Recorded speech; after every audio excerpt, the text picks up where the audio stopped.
Miguel Santoro sempre acreditou que o vento era sua herança invisível.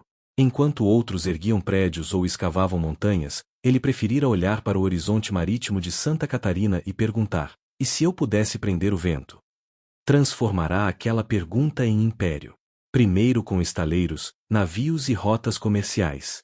Depois, com turbinas eólicas gigantes, que se erguiam como catedrais modernas contra o céu de Florianópolis. Era o homem que domesticara o invisível.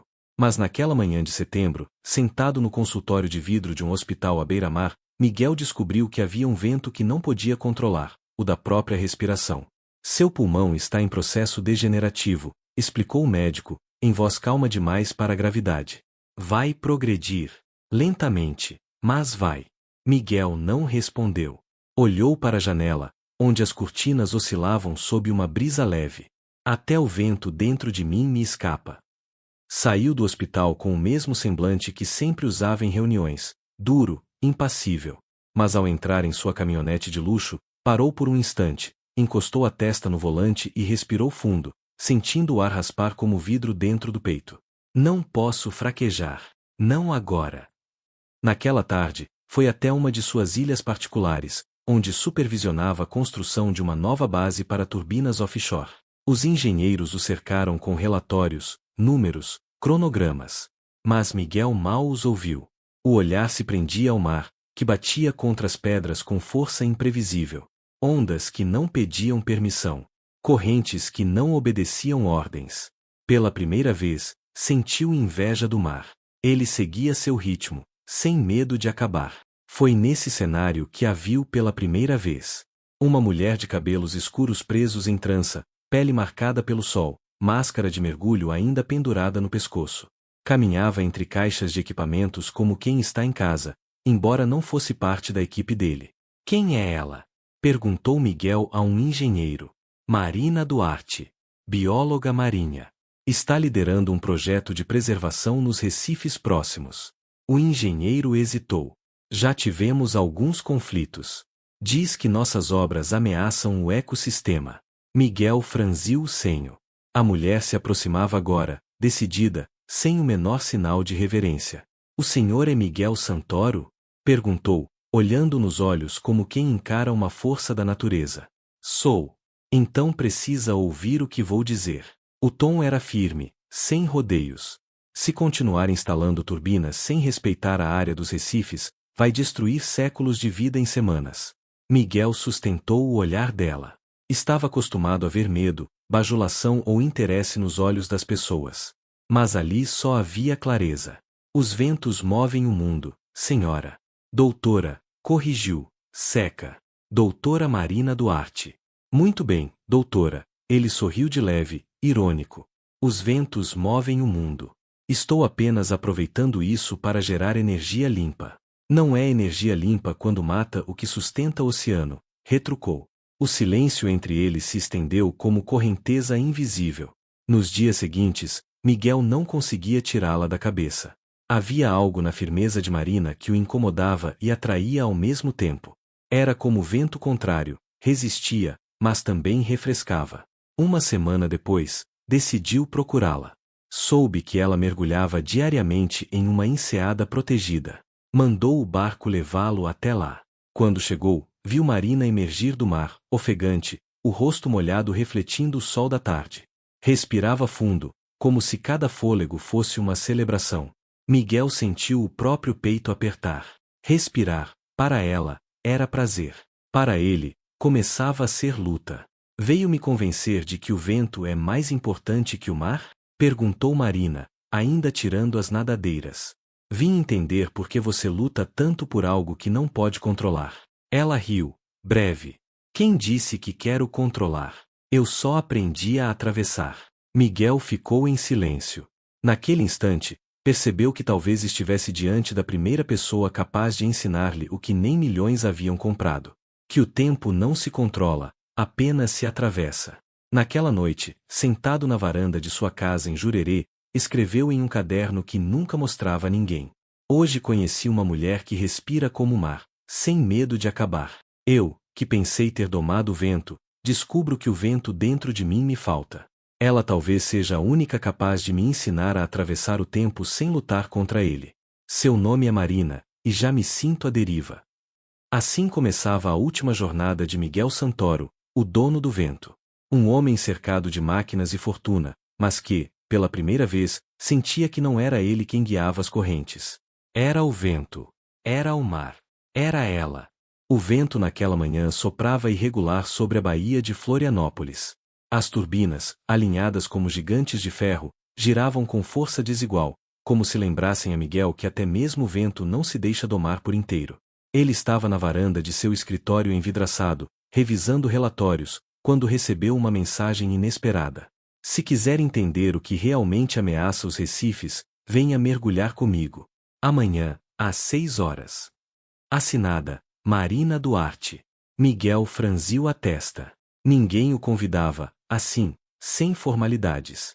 Ninguém ousava propor condições. Mas algo em sua curiosidade, ou talvez em sua solidão, fez com que aceitasse. Na manhã seguinte, o mar estava frio e cinzento. Marina o aguardava na areia, com cilindros, máscaras e equipamentos organizados em caixas. Usava roupa de mergulho preta, o corpo marcado por linhas fortes, como se fosse extensão natural do oceano. Achei que não viesse, disse, sem sequer sorrir. Nunca recusei um desafio. Não é desafio, Santoro. É convite. Ela olhou por um instante e completou, mas pode ser que você não esteja pronto. Miguel sentiu o orgulho cutucar por dentro. Ele, o homem que assinava contratos de bilhões, sendo questionado por uma mulher de olhos salgados. Estou pronto para qualquer coisa, respondeu, firme. Vestiu a roupa, colocou o cilindro e desceu com ela. O primeiro impacto foi o silêncio. Acostumado ao barulho dos motores, das assembleias, dos ventos girando turbinas, Miguel estranhou aquela imensidão muda, quebrada apenas pelo som da própria respiração. Mas logo veio a angústia, o ar parecia acabar rápido demais. Cada inspiração soava curta, dolorosa, como se o pulmão se lembrasse de sua fragilidade. Controle. Preciso controlar. Tentou ajustar os movimentos, planejar cada gesto, medir cada segundo. Mas quanto mais tentava dominar, mais o corpo se revoltava. Os olhos buscaram Marina. Ela deslizava na água como um peixe, braços soltos, corpo relaxado, cada bolha subindo em ritmo sereno. Era o oposto dele. E isso o irritava. Quando emergiram, Miguel arrancou a máscara com violência, respirando ofegante. Isso é insano. Disse, tossindo. O corpo não obedece, o ar escapa, não há como prever. Marina o olhou com calma, sentando-se na borda do barco. Exatamente. Aqui embaixo, não há controle. Só confiança. Confiança? Ele riu, sarcástico. Eu construí minha vida dominando variáveis, calculando riscos, controlando forças. E mesmo assim está doente, não é? A frase saiu direta, quase cruel. Miguel congelou. Ela havia percebido. Eu vi quando você lutava para respirar, continuou Marina, agora com voz mais suave. O mar revela nossas fraquezas. Mas também ensina. Miguel desviou o olhar. Aquela mulher o despia mais rápido do que qualquer relatório médico. Naquela noite, sozinho em sua casa, escreveu no caderno. Ela não teme o que não pode controlar. Eu, sim. No fundo, sempre temi perder o fôlego, perder o tempo, perder tudo. No mar, fiquei-no diante de mim mesmo. E ela me viu. Nos dias seguintes, começou a procurar Marina com mais frequência. Às vezes, sob o pretexto de discutir os impactos ambientais. Outras, apenas para ouvir como ela falava do mar como quem fala de um antigo amigo. Ela o levava em mergulhos curtos, ensinava a economizar ar, a confiar na flutuação, a soltar o corpo. Mas Miguel, obstinado, insistia em querer planejar cada movimento. Você luta contra a água como luta contra o tempo, dizia Marina. Mas a água não luta contra você. Ele respondia com silêncio. O conflito estourou numa tarde em que discutiam sobre a instalação de uma nova turbina. Essa área precisa ser preservada, disse Marina, firme, mostrando mapas. O Recife é frágil. O país precisa de energia, rebateu Miguel. E eu sei como fornecer. Não se trata de energia apenas, Santoro. Trata-se de equilíbrio. Você não pode roubar de um lado para dar a outro. Ele ergueu a voz. Não me diga o que posso ou não posso. Minha vida inteira foi provar que eu posso. Marina o encarou por um longo momento. Depois disse: calma. É isso. Você não luta contra o mar. Você luta contra si mesmo. Miguel sentiu algo se partir dentro dele. Não era a raiva dela. Era a raiva de reconhecer que talvez estivesse certa. Nos dias seguintes, evitou vê-la. Atirou-se de novo em reuniões, contratos, cálculos. Mas cada vez que fechava os olhos, lembrava do som das bolhas subindo, do modo como Marina respirava tranquila, como se cada segundo fosse suficiente. Eu não sei respirar assim.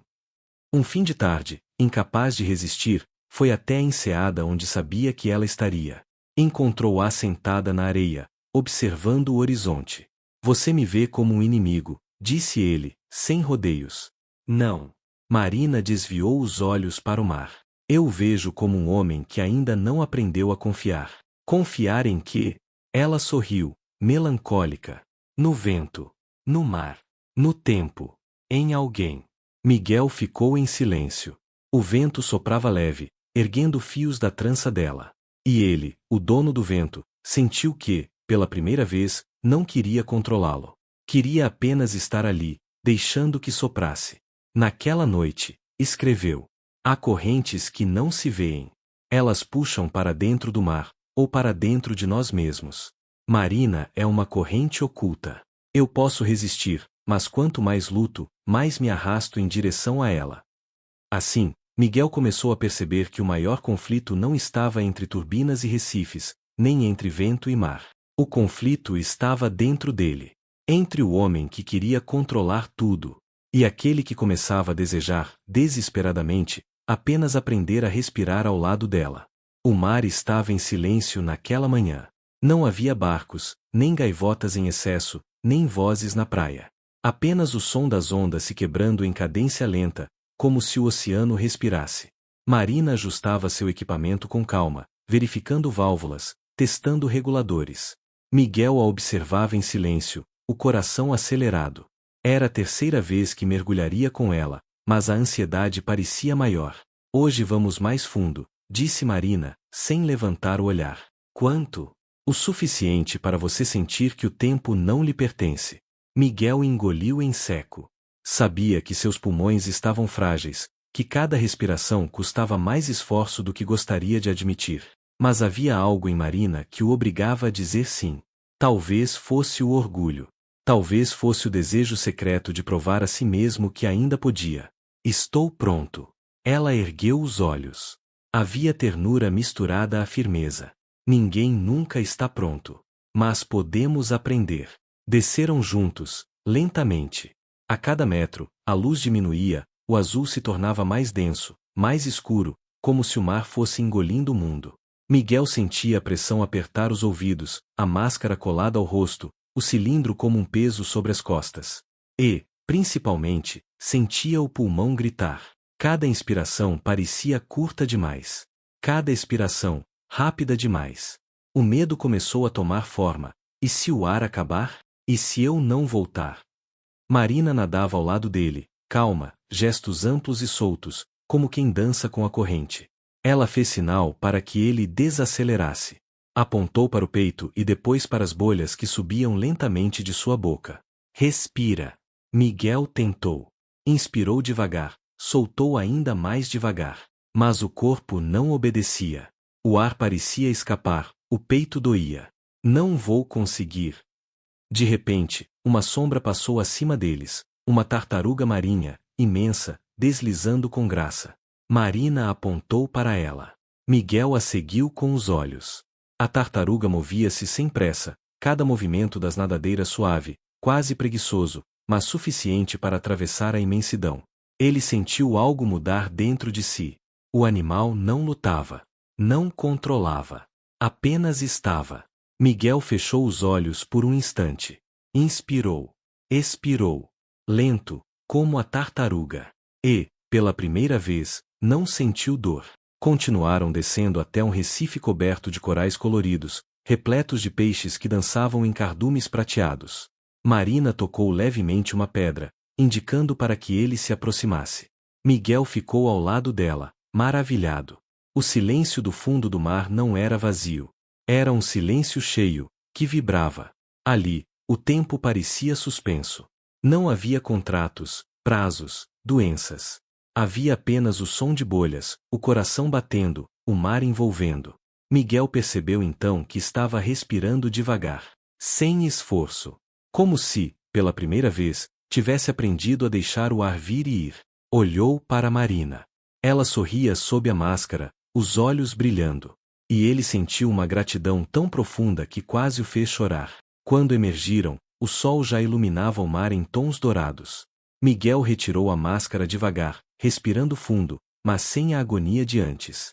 O ar parecia entrar leve, generoso. Conseguiu, disse Marina, sentando-se na borda do barco.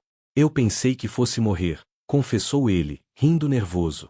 E, por um momento, você deixou morrer o homem que queria controlar tudo. Ela olhou firme.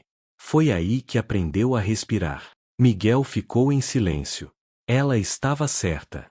Algo dentro dele havia se dissolvido nas águas. Você não entende, Marina. Eu sempre precisei dominar tudo, o vento, os negócios, o tempo. E agora? Ela completou, suave. Agora percebeu que o tempo não é seu inimigo. O inimigo é a sua resistência a ele. Naquela noite, Miguel voltou ao caderno. Hoje respirei o mar. E, no fundo, percebi que não é preciso lutar contra o tempo. É preciso deixá-lo fluir, como a corrente. Marina não me salvou do medo de morrer. Ela me deu o dom de viver cada segundo como se fosse o único. No dia seguinte, durante uma reunião com engenheiros, alguém perguntou sobre prazos.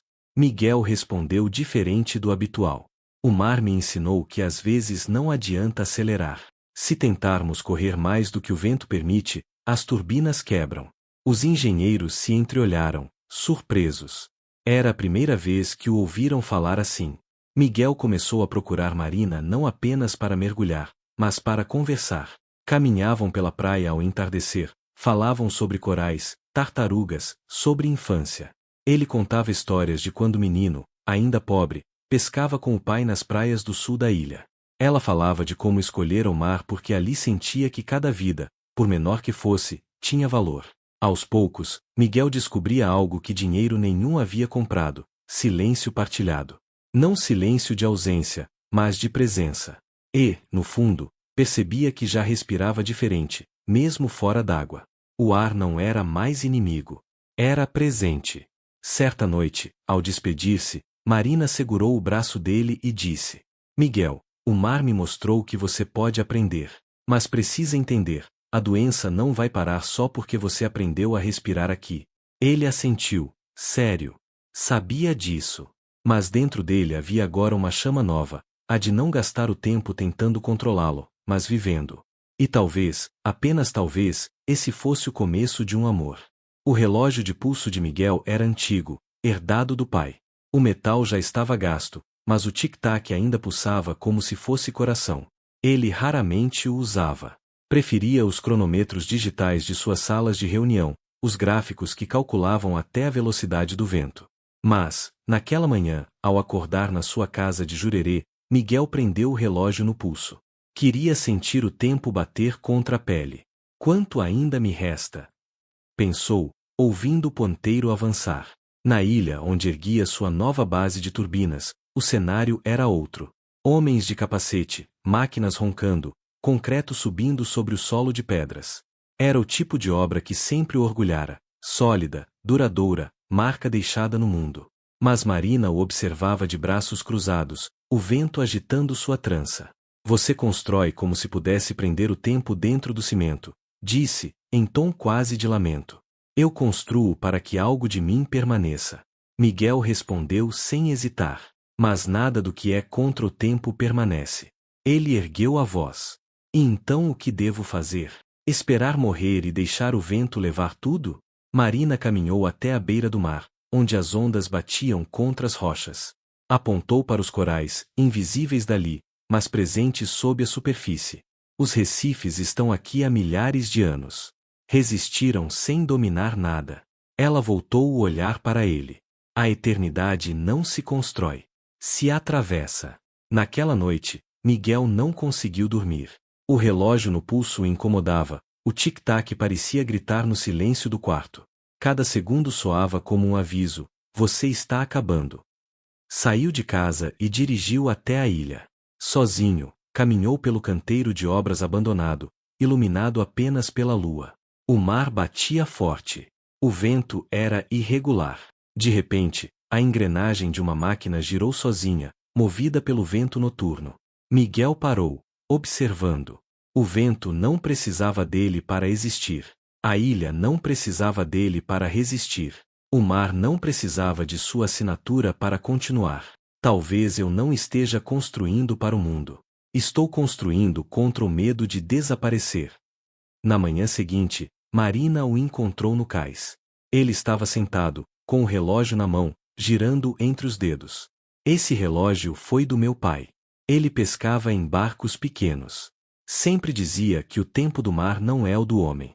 Eu nunca entendi. E agora? Perguntou Marina, sentando-se ao lado dele. Miguel respirou fundo. Agora acho que começo a entender. O mar não tem relógio. O vento não tem relógio. Só nós tentamos medir o que não pode ser medido. Marina sorriu de leve. Então por que insiste em construir relógios gigantes de concreto? Porque tenho medo de não deixar nada. Ela colocou a mão sobre a dele. Você já deixou. Cada respiração que consegue dar agora é um legado. Cada gesto de cuidado que pode escolher, também. Eternidade não é pedra, Miguel. É instante. Foram mergulhar naquela tarde. Dessa vez, Miguel notou algo que nunca tinha reparado. O Recife, cheio de cores e movimentos, não era fixo. Peixes iam e vinham, corais se abriam e fechavam, algas ondulavam. Nada ali permanecia imóvel. E, ainda assim, era belo. Eternidade é movimento. Ao emergirem, Miguel tirou a máscara devagar. Sabe, Marina, eu sempre quis que meu nome estivesse gravado em algo que durasse mais que eu. E quem disse que o nome é o que precisa permanecer? Ela respondeu, enxugando o rosto. O vento não tem nome. O mar não tem nome.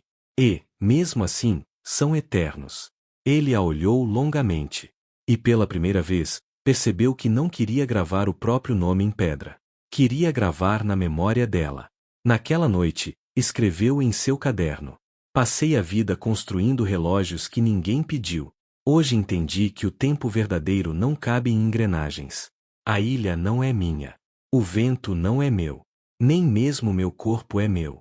Mas talvez meu amor possa atravessar. No dia seguinte, chamou seus engenheiros. Disse que parte do projeto seria suspensa. A área próxima ao Recife ficaria intocada. A ilha não seria tomada de concreto. Os homens o olharam surpresos. Mas, Senhor Santoro, as turbinas, os contratos. O tempo não se negocia, respondeu Miguel. Nem a vida. Foi a primeira vez que alguém o ouviu falar assim. Quando contou a Marina, ela apenas sorriu. Agora sim você começou a atravessar. Miguel segurou o relógio de pulso, sentindo o ponteiro avançar. Pela primeira vez, não ouviu como ameaça, mas como canção. O tempo não lhe pertencia, mas ele podia escolher o que fazer com cada instante. E, naquele instante, sabia que queria estar com ela. O vento estava irregular naquela manhã. Soprava em rajadas, levantando a areia da praia e deixando o mar revolto. Miguel, porém, insistiu em mergulhar. Não é um bom dia, alertou Marina, observando o horizonte encapelado. Não existe bom dia ou mau dia quando o tempo é curto. Miguel ajeitou o equipamento. Preciso descer. Ela suspirou. Havia algo no tom dele que não era teimosia, mas urgência. Como se soubesse que aquele mergulho seria diferente. Desceram juntos. A água estava turva, o movimento das ondas tornava tudo mais pesado. Miguel sentia o pulmão arder já nos primeiros minutos. Mas queria continuar. Precisava continuar. Lá embaixo, o Recife parecia lutar contra a corrente. Peixes batiam em direções desordenadas, algas se contorciam como cabelos ao vento. Era caos e beleza ao mesmo tempo. Miguel apontou para um ponto mais fundo. Marina hesitou, mas seguiu. Aos 15 metros, o corpo dele começou a falhar. A respiração acelerou, os pulmões se fecharam, o ar escapava em bolhas desesperadas. Miguel tentou sinalizar, mas a visão já escurecia. É o fim. Marina agarrou seu braço com força, puxando-o para cima. Mas Miguel, num gesto estranho, resistiu. Olhou para ela como quem diz: deixa-me aqui. Já não posso. Marina balançou a cabeça, firme. Não. A cada segundo, o peso dele aumentava. O corpo inerte arrastava para baixo. O cilindro estava quase vazio. E então ela viu uma rede de pesca perdida, enrolada no Recife, prendendo tartarugas jovens. Era o tipo de ameaça que estudava há anos, o tipo de perigo que precisava resolver rápido para salvar dezenas de vidas. Marina congelou por um instante. Salvar Miguel significava deixar as tartarugas morrerem. Salvar as tartarugas significava perder Miguel. O coração bateu descompassado. Os olhos dela, atrás da máscara, encheram-se de lágrimas que a água engoliu. E, ainda assim, ela escolheu. Com esforço sobre-humano, prendeu o cilindro de Miguel ao seu, dividindo o ar. Puxou-o para cima, lutando contra o peso, contra a corrente. Cada braçada era dor. Cada metro, uma eternidade. O Recife ficou para trás. As tartarugas ficaram para trás. E o coração dela gritava: se eu não o salvar, nada mais importa. Emergiram. Miguel tossia, sem forças. Marina segurou sua cabeça, gritando por ajuda. O barco os resgatou minutos depois. Deitado no convés, Miguel abriu os olhos devagar. A primeira coisa que viu foi Marina, ajoelhada ao seu lado, o rosto molhado, não se sabia se de mar ou de lágrimas. Por quê? Sussurrou, a voz fraca. Ela entendeu a pergunta. E respondeu, firme. Porque sua vida é meu Recife. Miguel fechou os olhos, emocionado. Nunca ninguém havia dito algo assim a ele.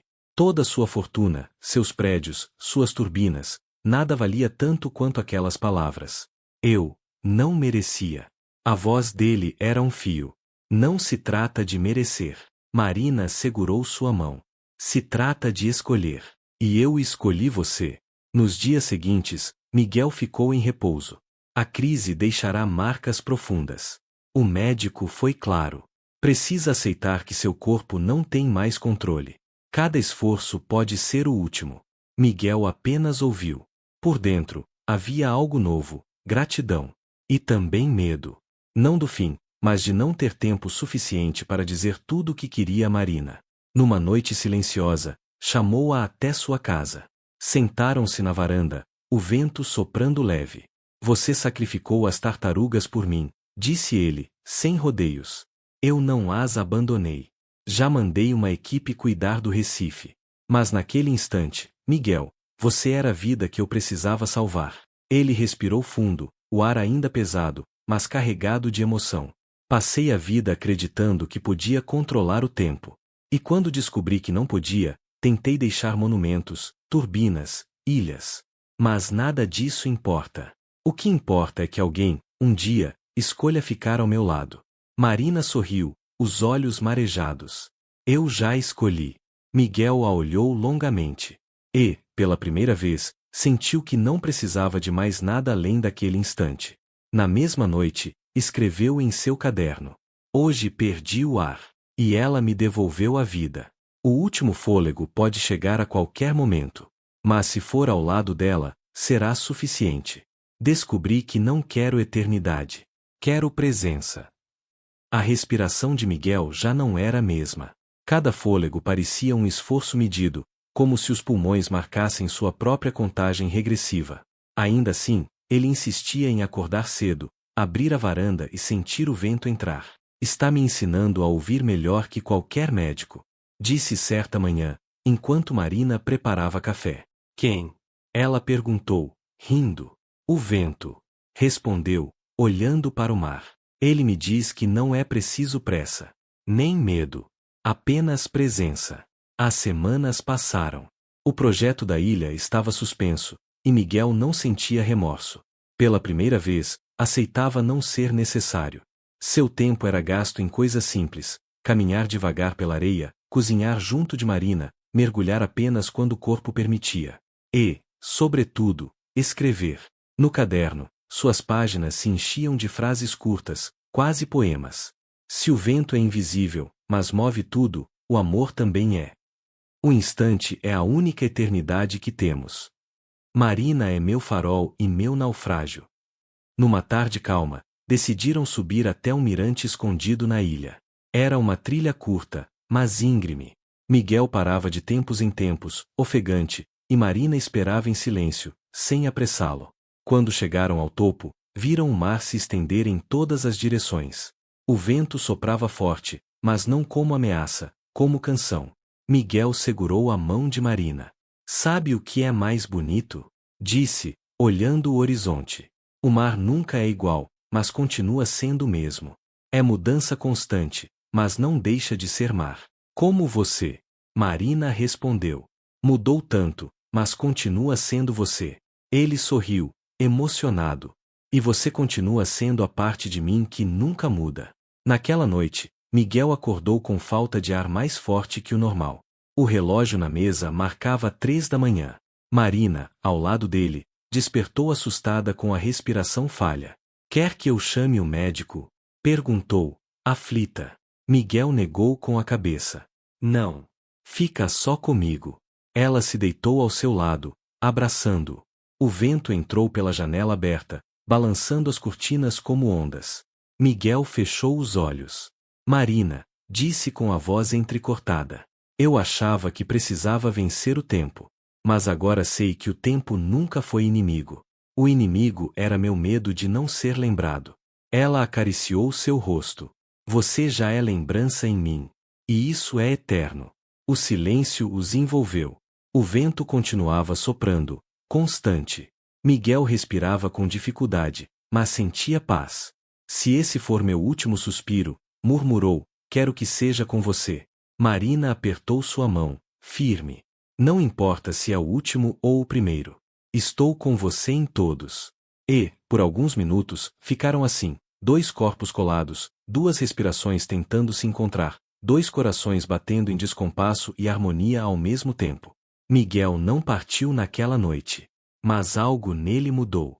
No dia seguinte, quando abriu a varanda e o vento entrou, ele sorriu como se tivesse feito as pazes com o mundo. Escreveu no caderno sua última nota. O vento não se prende, mas se sente. O amor não se guarda, mas se vive. Meu último suspiro será apenas vento. Mas nela, serei eternidade. Meses depois, Miguel ainda respirava, mesmo que cada vez mais devagar. O Recife estava protegido, o projeto transformado em área de preservação. Marina continuava ao seu lado, cuidando dele, mergulhando nos dias bons, lendo para ele nos dias ruins. E o vento soprava, sempre. Não como lembrança de finitude, mas como testemunha de um amor que aprenderá a atravessar o tempo sem precisar vencê-lo.